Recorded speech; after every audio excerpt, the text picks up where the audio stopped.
Bom, apresentando aqui nosso ator principal hoje, né? Sigam, por favor, sigam o meu mouse, se vocês conseguirem. Então, aqui está o vírus, aqui é uma ilustração do vírus. É um vírus que tem um vírus RNA, fita simples, de aproximadamente 30 e poucos kb. Então, aqui você tem um vírus envelopado e que apresenta essas proteínas de superfície. Tá? Nós vamos falar um pouquinho disso. Então, esse aqui é o vírus.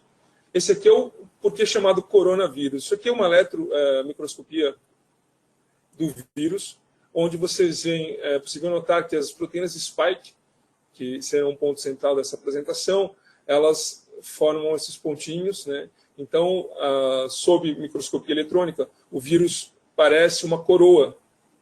Então, por isso foi chamado de coronavírus. E aqui, para ilustrar para vocês, mais uma foto de microscopia do vírus infectando células alveolares do pulmão. Tá? Então, essa é a cara. Essa é a cara bonitinha, essa é interessante e essa é o nosso temor atual.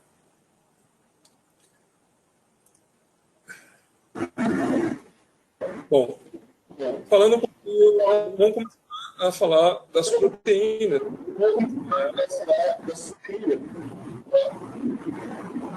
Bom, possui a nucleoproteína, chamada de N, que nada mais é algo que nós poderíamos comparar ou fazer um paralelo com a nossa cromatina, né? Ou seja, é uma proteína que vai envolver a fita de RNA do vírus. A proteína spike é uma glicoproteína, também conhecida por S, são essa proteína mais exuberante e que fica protuberante na superfície celular, na superfície do núcleo capsídeo do vírus, que são esses pontinhos vermelhos. E nós vamos falar um pouquinho da grande importância e do papel pivotal que a spike apresenta hoje em dia. O núcleo capsídeo, né, é formado por uma membrana bilipídica com uma proteína de membrana que ajuda a estruturar esse capsídeo, né, esse envelope, que é a proteína M.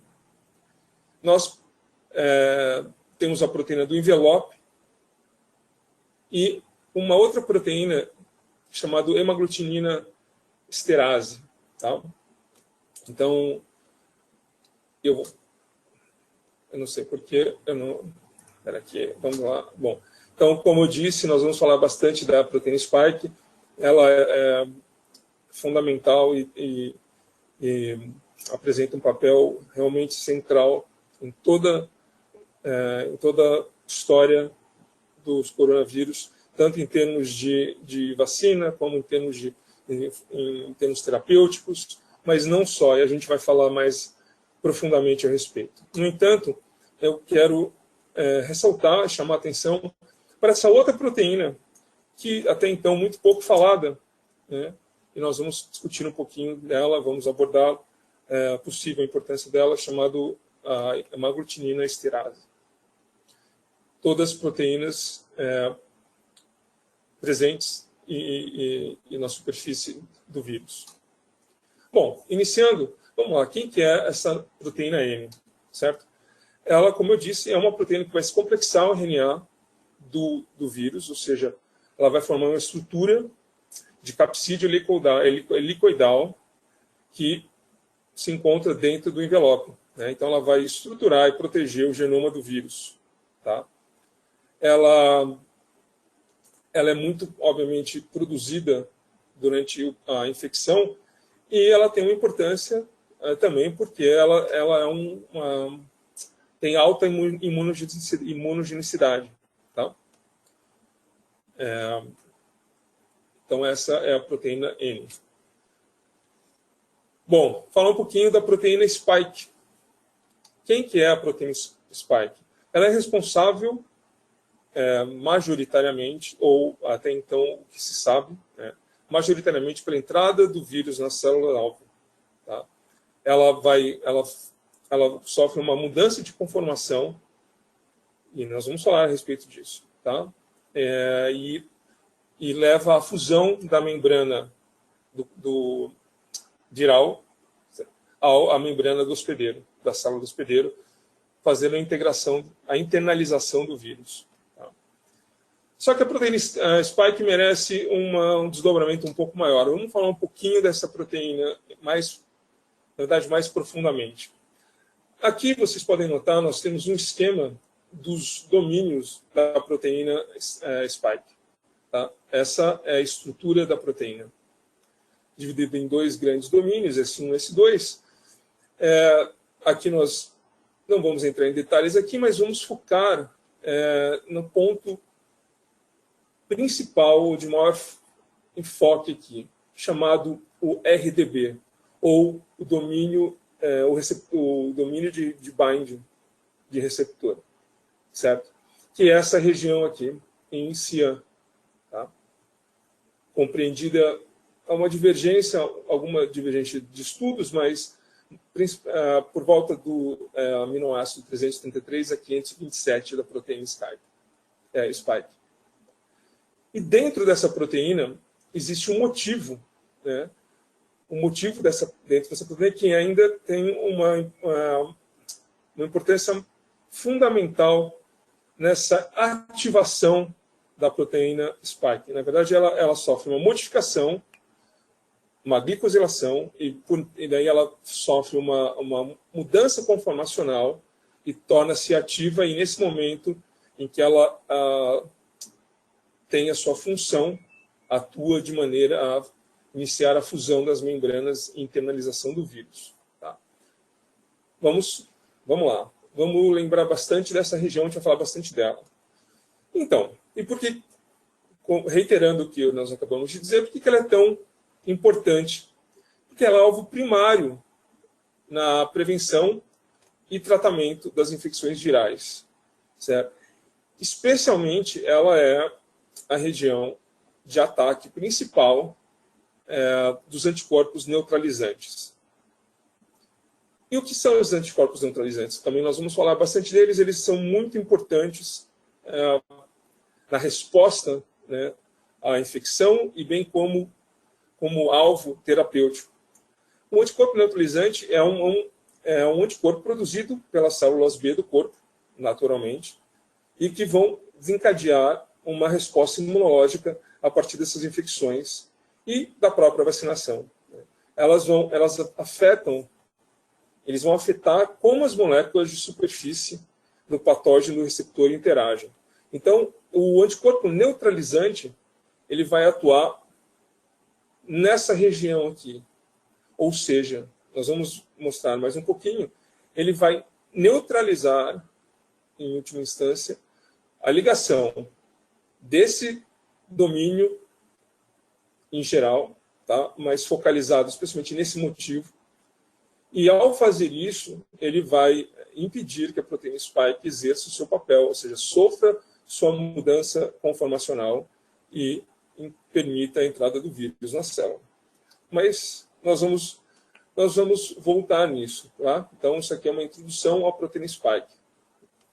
Continuando, não menos, né, como eu disse, a hemaglutinina esterase é uma proteína, ela forma um segundo pico, né, vocês podem ver, um pico menor aqui no envelope, e ela pode potencialmente contribuir também para a interação do vírus com a célula e, portanto, na liberação da liberação viral na superfície da célula. Tá? Essa é uma proteína, ela é muito importante na parte evolutiva do vírus. Tá? Tem uma diferenciação entre os coronavírus, de uma linhagem que não tem mais a hemaglutinina esterase, e aqui, do nosso atual coronavírus, tem a hemaglutinina esterase. Tá? O papel dela, ela, sem dúvida, tem um papel fundamental na filogenia, e, como disse, na evolução do vírus, mas existem também indícios e algumas informações que apontam para uma importância de cofator, né, não de um modo protagonista, talvez, mas é importante também na infecção viral, né? Então, nós temos algumas publicações recentes, por exemplo, que mostram que elas coevolvem, tá? E elas dão um balanço funcional na avidez dessa partícula viral do virion, a superfície e a infecção do vírus na célula. E elas são muito importantes na adaptação do vírus. Essa proteína ela tem, nas outras famílias de coronavírus, ela tem uma importância muito grande. Então, no momento, não existe nada concreto ou longe da importância do foco da proteína spike. No entanto, é importante nós não perdermos de vista que essa esterase pode contribuir, e a gente vai falar um pouquinho mais a respeito em breve. Bom, a proteína de membrana, que é uma proteína transmembrana, portanto, ela atravessa a membrana do vírus. Ela é, de longe, a mais abundante na partícula do vírus e ajuda a definir e fazer a montagem desse envelope. Ela vai se ligar às proteínas que se ligam ao RNA e vão ajudar a organizar e estruturar internamente o genoma do vírus. E a proteína do envelope também é uma proteína transmembrana, é a menor proteína, mas tem um papel multifuncional na patogênese. Tá? Também existem várias informações, é bastante multitarefa essa proteína. Então, ela vai ter uma importância na montagem, na infecção e de maneira geral. Tá? Como eu disse, os estudos atualmente focam na proteína spike e ela, indiscutivelmente, é a principal, ou pelo menos a inicial, digamos assim, fator de interação e integração do vírus e, portanto, o papel fundamental na infecção, mas todas as proteínas acabam tendo alguma função, tá? Desde a intermediação, como a estruturação do vírus e, portanto, impactam na sua infecciosidade. Bom, como eu disse, a gente vai focar um pouquinho agora em entender mais o que é esse domínio RDB. Tá? É importante nós mencionarmos que ele é um fator imunogênico, ou seja, ele causa resposta imunológica nas células. Ele vai permitir, como nós falamos, a proteína S se encaixar no receptor celular e levar à infecção. Quem que é esse receptor? Tá? Esse receptor é o ACE2, ou a enzima conversora de angiotensina 2. Tá? Ela é uma proteína de membrana também expressa nos rins, coração, o trato gastrointestinal, vasos sanguíneos, mas principalmente nas células epiteliais alveolares. Portanto, a infecção do coronavírus é tão prevalente inicialmente no pulmão. Tá? Então, esse domínio ele vai fazer um encaixe no receptor ACE2. E é esse encaixe que vai disparar a entrada e a infecção do vírus. Aqui, para ilustrar para vocês, vejam, nós temos aqui, esse aqui é uma imagem de estrutura deste domínio, tá? Ao receptor celular. Tá? Então, veja, isso aqui é toda essa região, tá? É a porção do receptor. E essa região de interface é esse domínio chamado RDM, ou seja, o motivo de ligação do receptor. Então, essa é uma imagem de estrutura proteica pouco cristalizada e nós podemos ver que tem essa interação que acontece na parte celular e da parte viral. Bom, a identificação desse domínio é fundamental, foi e é fundamental para o desenvolvimento de anticorpos monoclonais ou policlonais, vacinas, né? E bem como na prevenção, na parte de tratamento, tá? Já que ele é o alvo majoritário dos anticorpos neutralizantes. Tá? Então, já existem estudos mostrando que a inibição dessa interação sob diferentes formas diminui ou impede quase que totalmente essa ligação e, portanto, a infecção do vírus. Portanto, ele é um grande alvo de uma vacina, de alvos de vacina, bem como métodos profiláticos, tratamentos profiláticos, baseados nessa interação. Tá? E um esqueminha disso, um estudo publicado,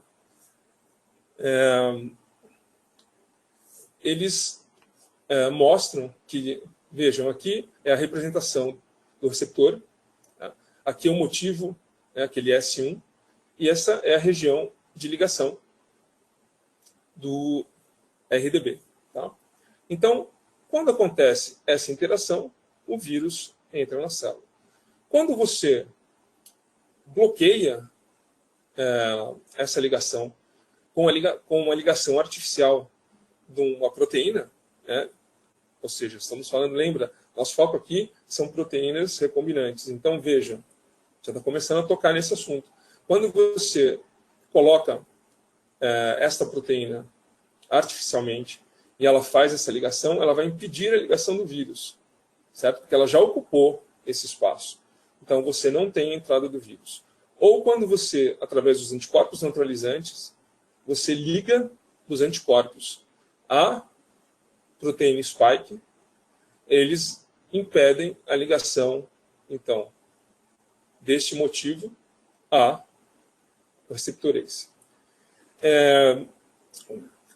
Conforme eu disse, né, a principal modificação que acontece é uma glicosilação. Tá? E através dessa glicosilação que a proteína spike é ativada. Então, essa é uma modificação importante na infecção viral. E nessa ativação da proteína spike, portanto, essa ativação nada mais é do que uma mudança conformacional que ocorre com essa modificação e, portanto, permitindo essa ligação. Opa! Bom, então aqui nós apresentamos para vocês as proteínas do vírus. As proteínas são conhecidas e, portanto, são as proteínas de interesse, né, sobre vários aspectos do SARS-CoV-2, e são as proteínas que, obviamente, também são alvos de processo de produção de proteínas recombinantes, que são muito importantes, e a gente vai comentar um pouquinho mais a respeito. A gente focou e vai focar especialmente nessa região, porque essa região é a região mais quente atualmente. Tá?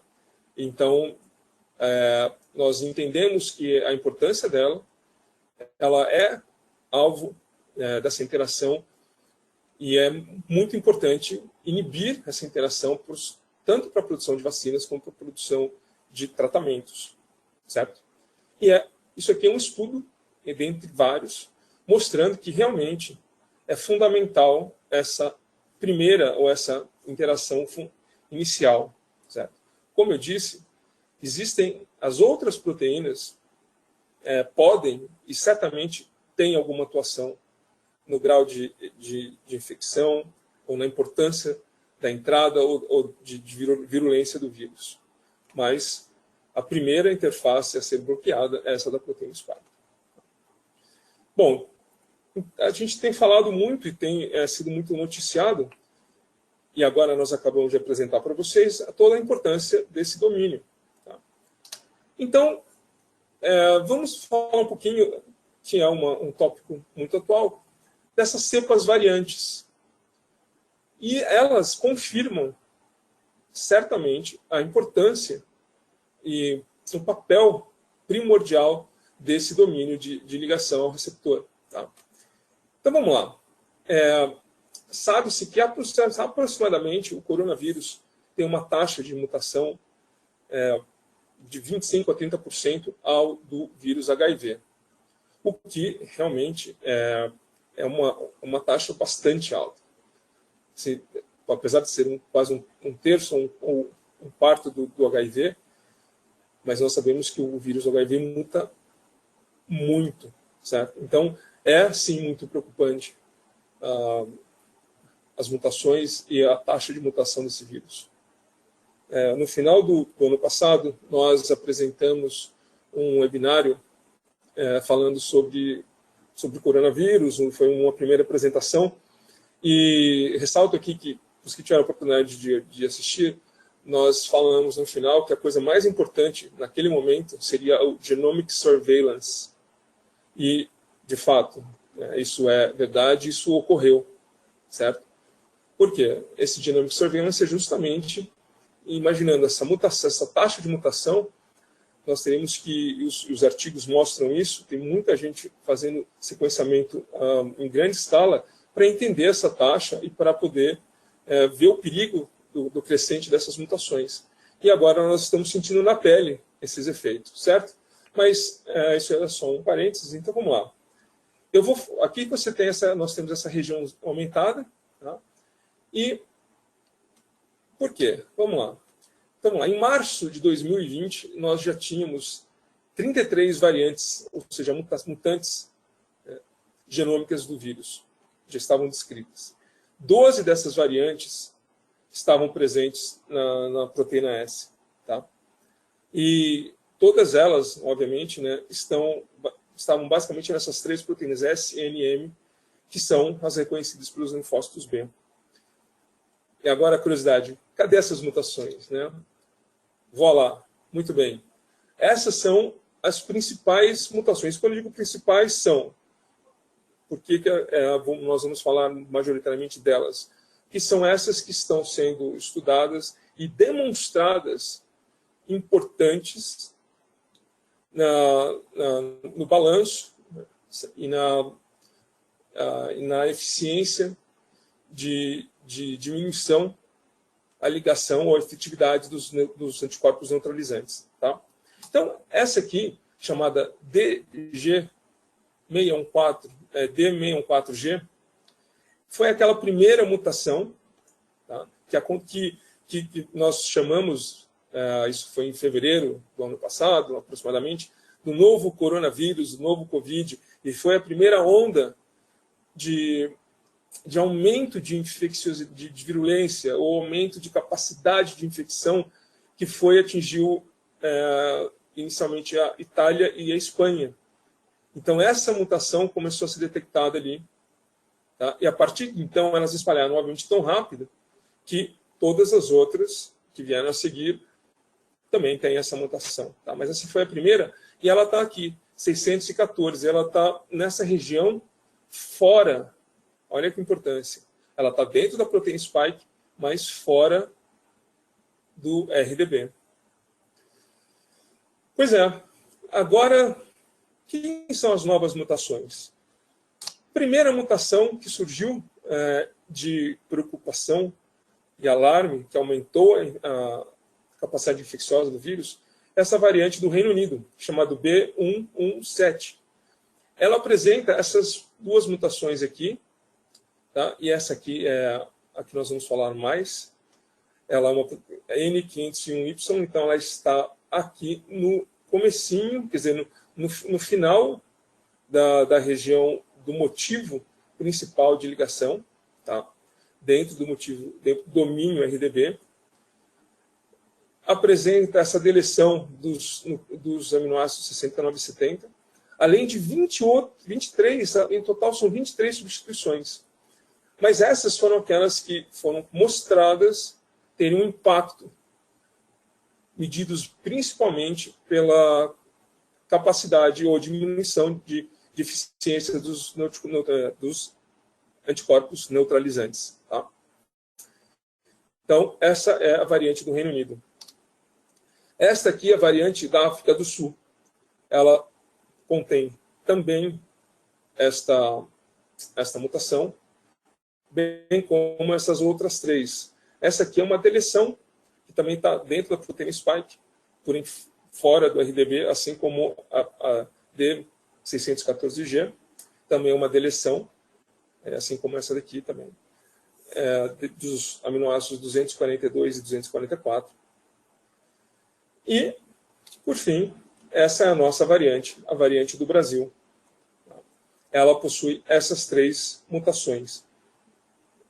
Repito, são as que estão sendo focadas. Como a do Reino Unido, que foi analisada mais extensivamente, existem várias outras substituições, mas essas indicadas foram aquelas comprovadas implicarem num problema em relação à ação da vacina e a maior poder de infecção do vírus. Pessoal, essa aqui em vermelho, a E484, ela está em vermelho, ela está presente na variante do Brasil, na variante da África do Sul, não da do Reino Unido. E não é surpresa que essas variantes são mais virulentas e mais preocupantes, porque essa mutação foi demonstrada como a de maior taxa de diminuição de eficiência de resposta aos anticorpos neutralizantes. Tá?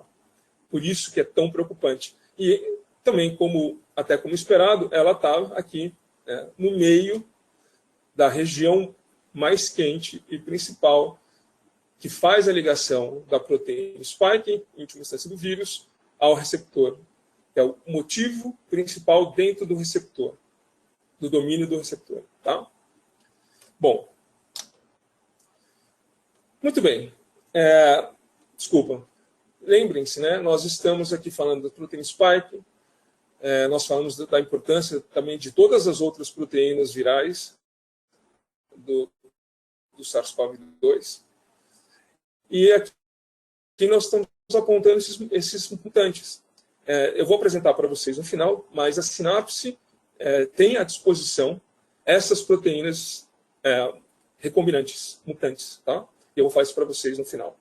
Bom, vamos entrar na nossa segunda parte, que é o que são proteínas recombinantes. Isso é bastante intuitivo, é um conceito já bastante difundido e comum hoje em dia.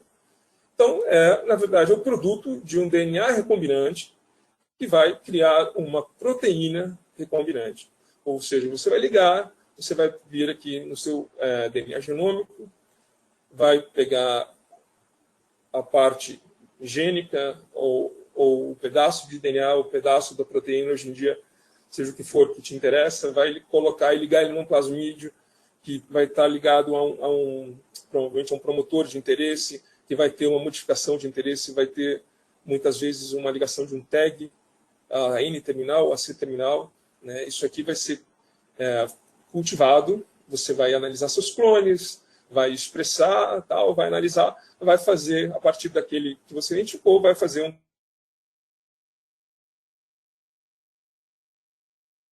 modelos para expressão proteica, desde bactérias, leveduras, células de insetos, células humanas.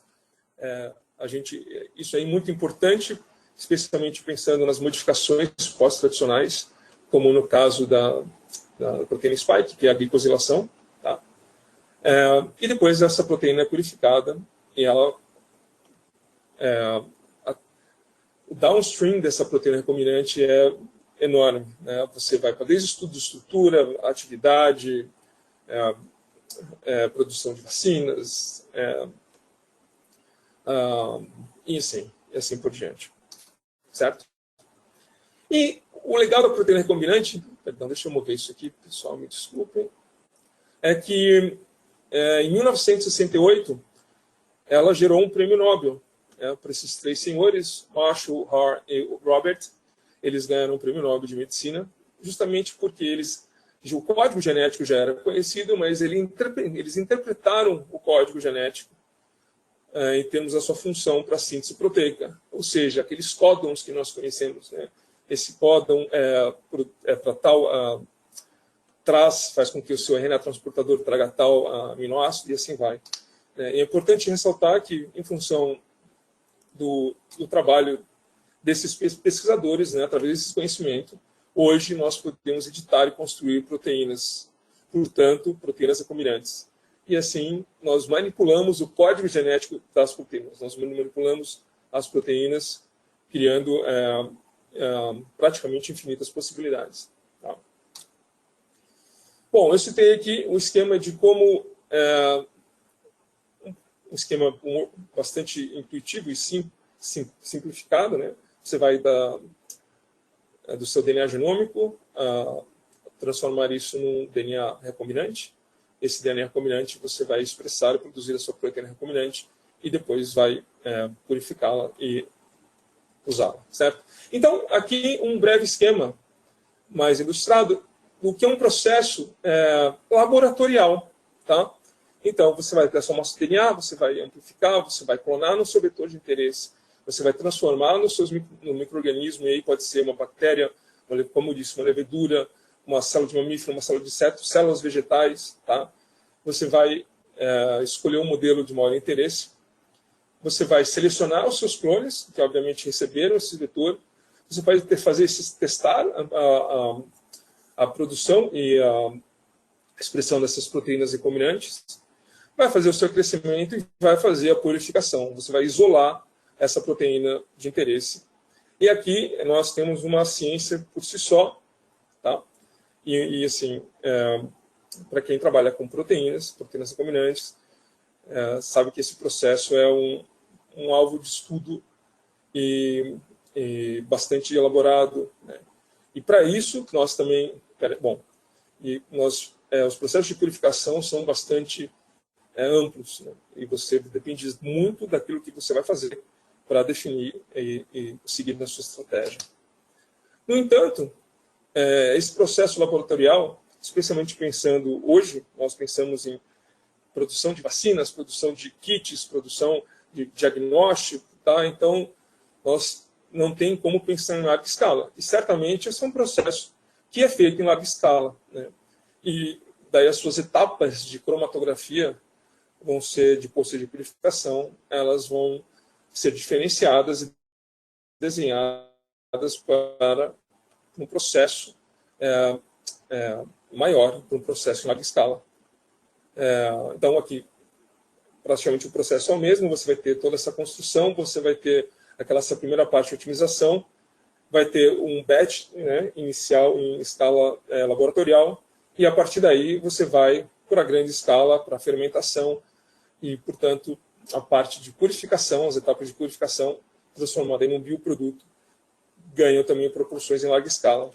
E para atender essas diferentes escalas, nós da Synapse também oferecemos os equipamentos ACTA de cromatografia. E aqui só uma breve ilustração das diferentes equipamentos que atendem aos diferentes processos, desde o processo bastante incipiente de bancada, processos mais robustos de bancada também, processos de larga escala de bancada e de início de otimização para largas escalas e processos de larga escala. Tá?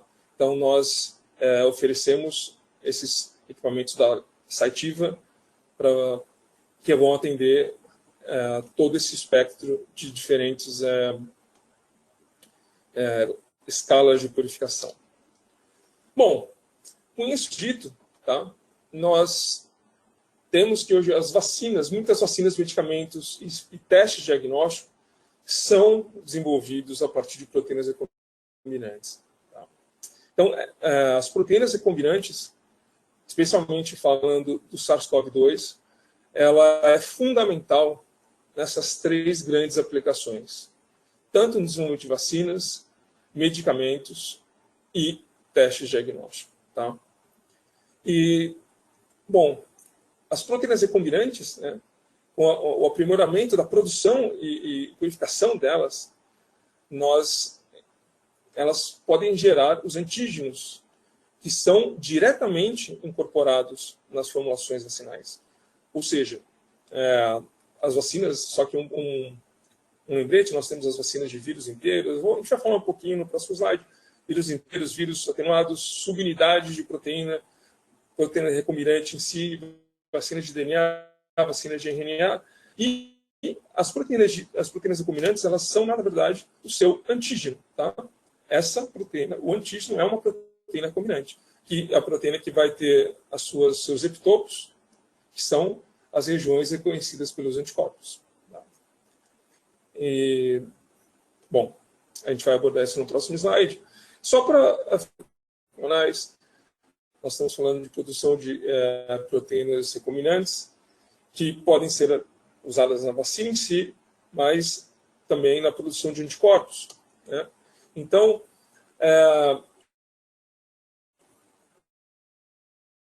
qual a diferença de um anticorpo monoclonal e policlonal? Ambos iniciam-se com a imunização, ou seja, a apresentação de um antígeno, ou seja, uma proteína recombinante, no seu organismo modelo, aqui um camundongo. No caso de um anticorpo monoclonal, você vai gerar diferentes clones das proteínas que vão apresentar os diferentes epítopos ou epitopos aqui.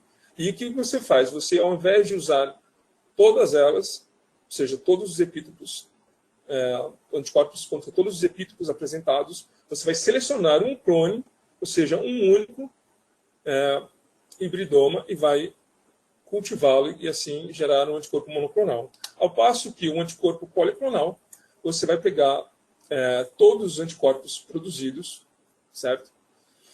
Que reconhecem as diversas regiões, e vai ter uma mistura de anticorpos, tá? Contra todos os epítopos apresentados.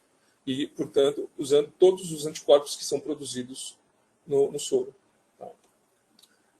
Só que uma imagem ilustrativa, veja, um anticorpo monoclonal reconhece apenas um epítopo desse antígeno, e policlonal, justamente porque ele foi produzido a partir todas essas linhagens que têm essas apresentações diferentes, antígenos, epitopos dentro desse antígeno. Tá? Bom, como eu disse para vocês, uma das grandes importâncias é a produção de vacinas. E só para a gente tem também um assunto muito atual, diferentes vacinas, a Coronavac, a Pfizer, a Moderna. Bom, em geral, nós temos uma grande variedade de tipos de vacina. E isso foi uma publicação recente da Nature. Então, aqui está nosso coronavírus, com todas essas proteínas que nós falamos que todas são importantes. Aqui, outra imagem da estrutura da proteína do bebê. Todos poderão ter acesso ao benefício dele. Eu vou ativado, vírus atenuado, diretamente feitos por proteína. Quanto maior a atividade, cuidado, né? Maior por favor, alguém podem desligar o microfone. Conceitos da história, não. Vírus que não fazem replicação, e assim vai. Todos esses vírus inativados, vírus de vacina de DNA, vacina de DNA, vacina de RNA. Então, nós temos toda essa gama de estratégia de vacinas, tá? Mas as proteínas recombinantes acabam sendo importantes e vão ser usadas direta ou indiretamente. Tanto diretamente como vacinas, mas para todas essas vacinas, os outros tipos, as proteínas recombinantes vão ser importantes de alguma maneira, na sua produção, no seu teste, na sua análise. Tá? Então, ela vai estar por trás e vai fundamentar todos esses estudos. Tá? E, por fim, que na verdade é a nossa segunda grande esperança, que não só a vacina em si traga novidades e traga um alívio para essa solução do coronavírus. E não só as vacinas estão sendo desenvolvidas e trabalhadas, mas também estratégias terapêuticas. Tá? E por tudo que nós já vimos, obviamente, os anticorpos neutralizantes são a ideia mais promissora, certo? E aqui eu vou chamar a atenção para vocês de algo muito bacana, um artigo recente, publicado na revista Science, onde mini ou micro, nano anticorpos, ou seja, na verdade são pequenos peptídeos, foram desenvolvidos sinteticamente, então não seria uma proteína recombinante em moldes tradicionais, mas não deixa de ser uma proteína sintetizada, tá? Que, obviamente, só chegamos nela através das proteínas recombinantes. E ele é um possível terapêutico, porque ele se liga a esse domínio de maneira ultrapotente, impedindo a mudança de conformação da proteína spike e impedindo, portanto, a sua infecção. Tá? Eu ia falar mais. Então, isso é uma... E por ser um peptídeo muito pequeno, o interessantíssimo disso é que ele não é sensível à inativação por raios gama, por calor. Ele funciona como spray, funciona na forma líquida, ou seja, é um bloquinho resistente e que abre um grande leque de opções terapêuticas, tá? Então, vamos lá. Opa, perdão. E aqui está o artigo da Science, publicado recentemente, mostrando esse estudo. Isso é algo muito interessante e muito promissor. Por fim, para essa parte, para denotar ainda mais toda a importância das proteínas recombinantes em todo esse processo, como nós citamos,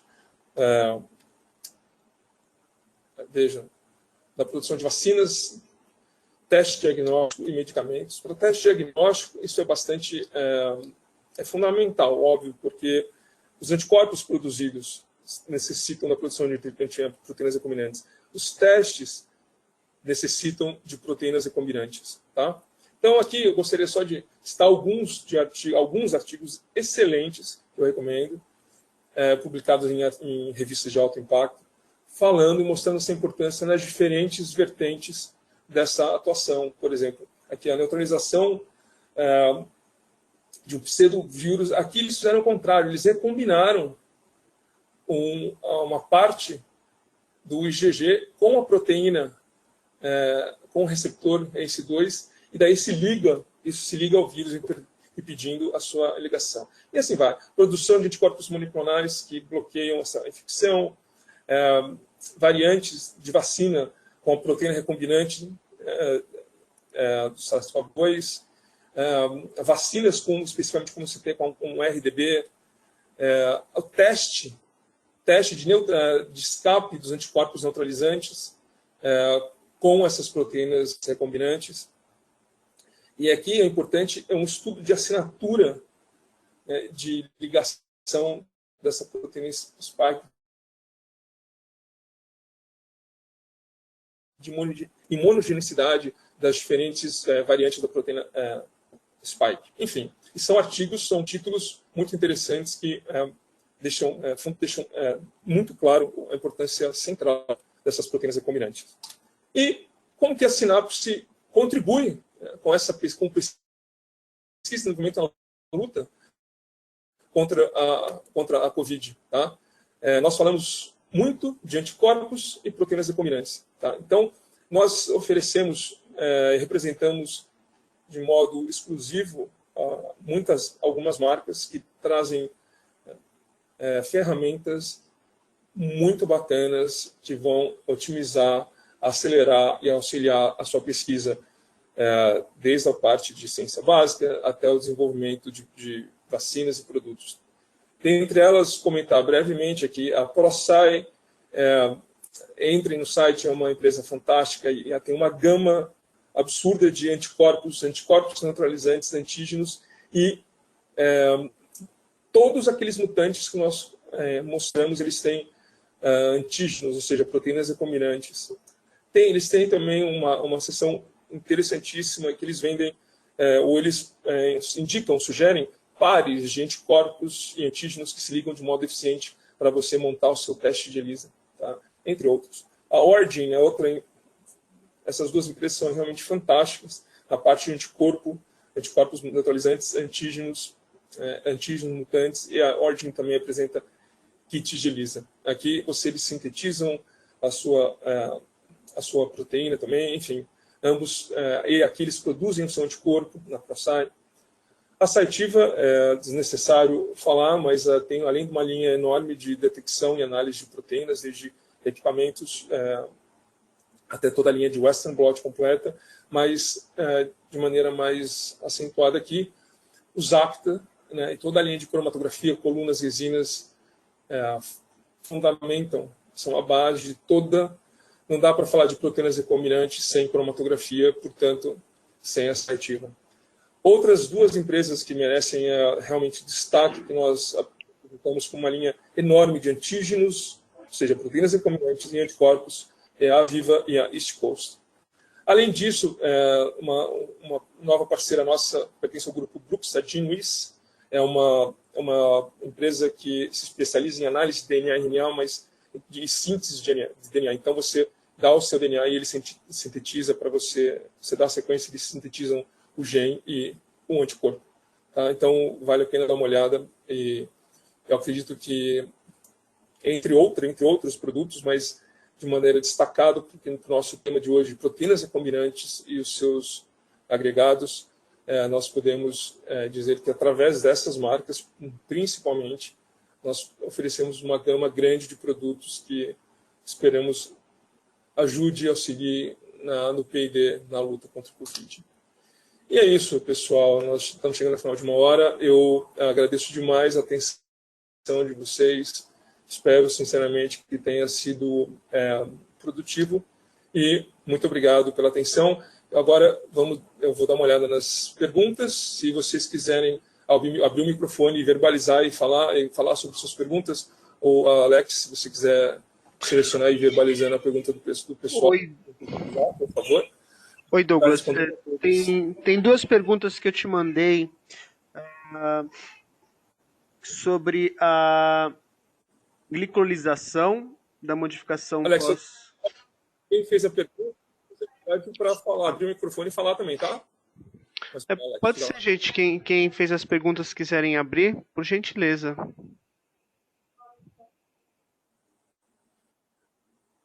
Vamos lá. Olá, bom dia. Fiz a pergunta. Eu sou a Ana Paula. Eu trabalho com proteínas recombinantes e patógenos respiratórios. Nunca trabalhei com vírus, eu trabalho com bactérias. Mas me interessa, de certa forma, começar a trabalhar com essas proteínas por interesse bioquímico mesmo. Só que eu trabalho com produção recombinante em bactérias. Por isso que eu perguntei da questão da modificação pós-traducional. Eu perguntei se as outras proteínas também sofrem glicosilação ou outro tipo de modificação. Essa foi a primeira pergunta que eu fiz. Certo. Bom, sim, seria um problema você trabalhar no sistema procarioto em função dessa modificação pós-traducional de... aqui umas coisas que eu não comentei, mas as proteínas recombinantes, elas elas são humanizadas, tá?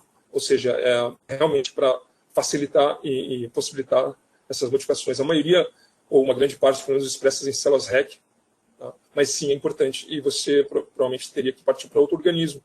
Talvez leveduras, você conseguiria fazer isso.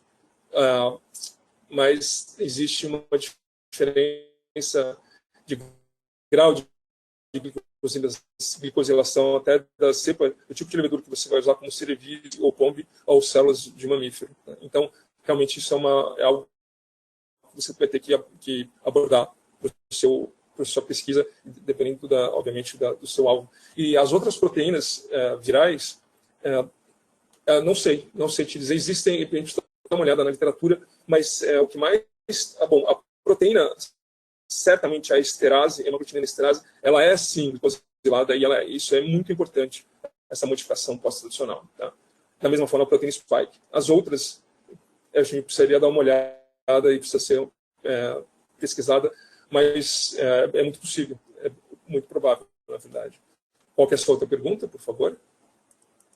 Então, justamente porque eu achei que a resposta iria para esse caminho de ser glicosilada, A minha pergunta foi se existem dados de que epitopos lineares têm algum efeito no bloqueio do vírus, isso para spike e para as outras proteínas. Porque produzindo um organismo que não faça modificação, pode ser usada essa proteína e gera esses epitopos lineares, não gera os conformacionais. Tanto que, como eu disse, o que ativa, né, o que dispara e torna a proteína spike ativa é uma glicosilação que, em função dessa modificação, leva a uma mudança conformacional, e essa mudança conformacional é que se liga ao receptor ACE. Tá? Então, sim, e justamente aquele motivo que, na verdade, eles mostram o motivo de beta sheets, e que com essa modificação sofre um bend, né, estrutural, e certamente é importante. É importante, sim. Respondida a sua pergunta, Ana Paula, sinta-se à vontade também para entrar em contato comigo diretamente, qualquer outra pergunta, tá? Mas está respondida a sua pergunta? Ou sim, posso... Obrigada. Imagina, é um prazer. Pessoal, mais alguém? Mais alguma outra pergunta? A referência dos... Claudilene, a referência dos artigos... Diga, posso sim, como eu disse, a palestra vai estar, esse webinar vai estar disponibilizado, e você, por favor, sinta-se à vontade para entrar em contato através da Sinapse Biotecnologia, e eles vão indicar a maneira para fazer o download ou dar uma olhada nesses artigos. Alternativamente, por favor, pode mandar um e-mail direto para mim, e eu posso passar essas referências bibliográficas para você. Fala, Alex. Eu coloquei no chat o seu e-mail e não teve mais... As únicas perguntas que teve no chat foi dela mesmo. Se mais alguém quiser se pronunciar, por gentileza, pode abrir o microfone aí e perguntar.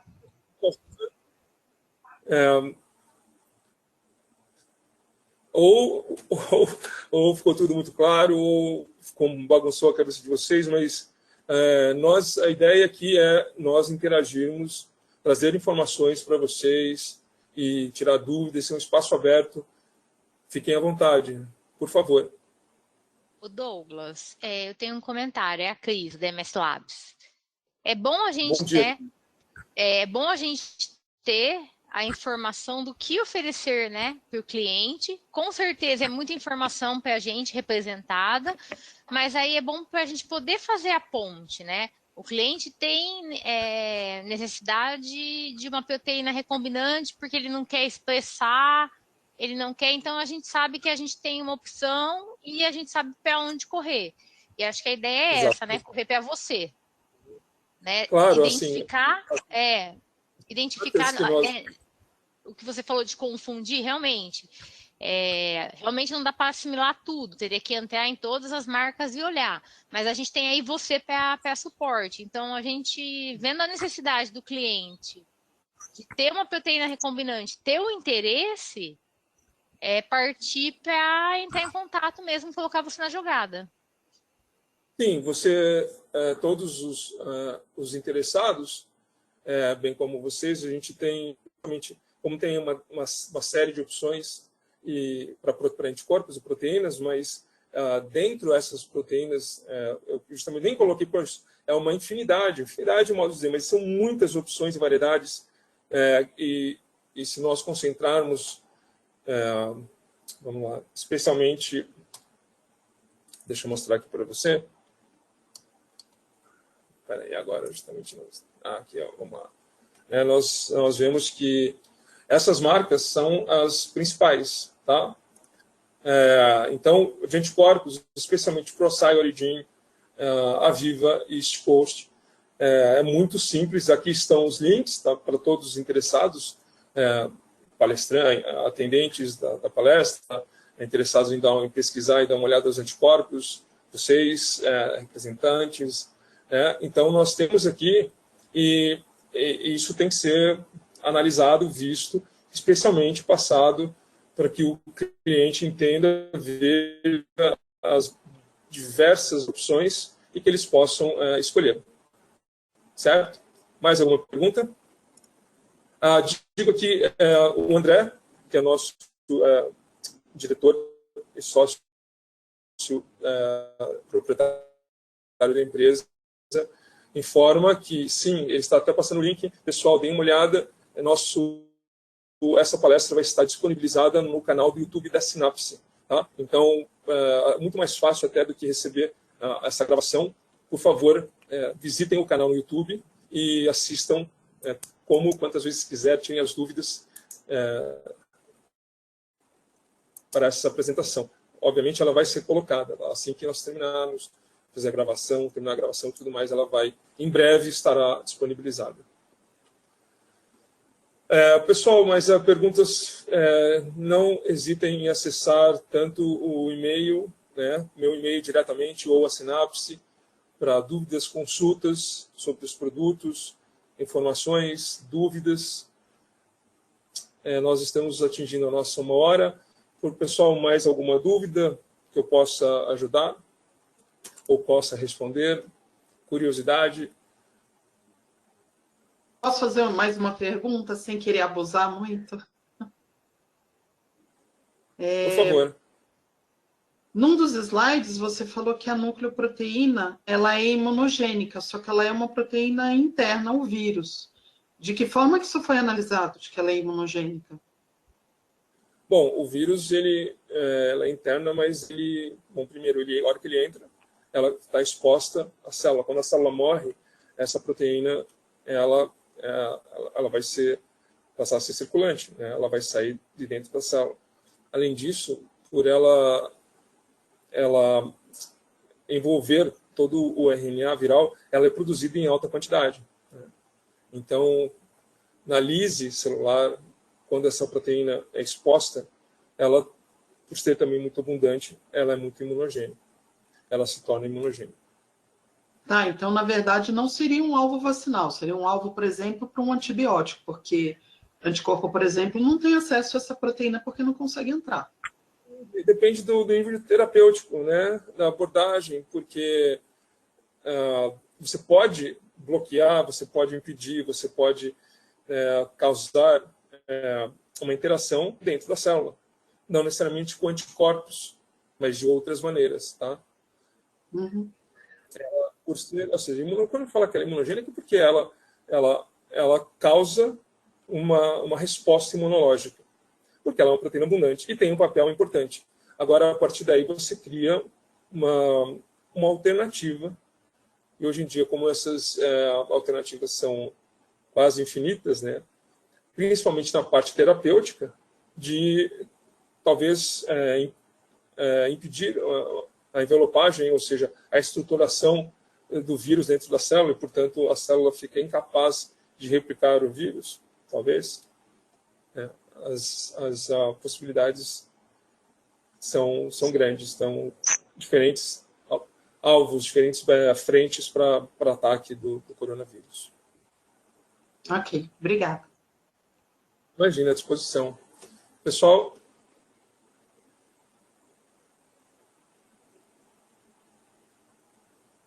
mais alguém? Mais alguma questão? Então, não havendo mais nenhuma questão no comentário, nós vamos encerrar. E agradeço a presença de todos mais uma vez. Espero que vocês entrem em contato conosco e que nós possamos contribuir com o trabalho de vocês. E, portanto, todo o desenvolvimento necessário, ainda um longo caminho pela frente. Tá bom? Muito obrigado, boa tarde a todos e até a próxima.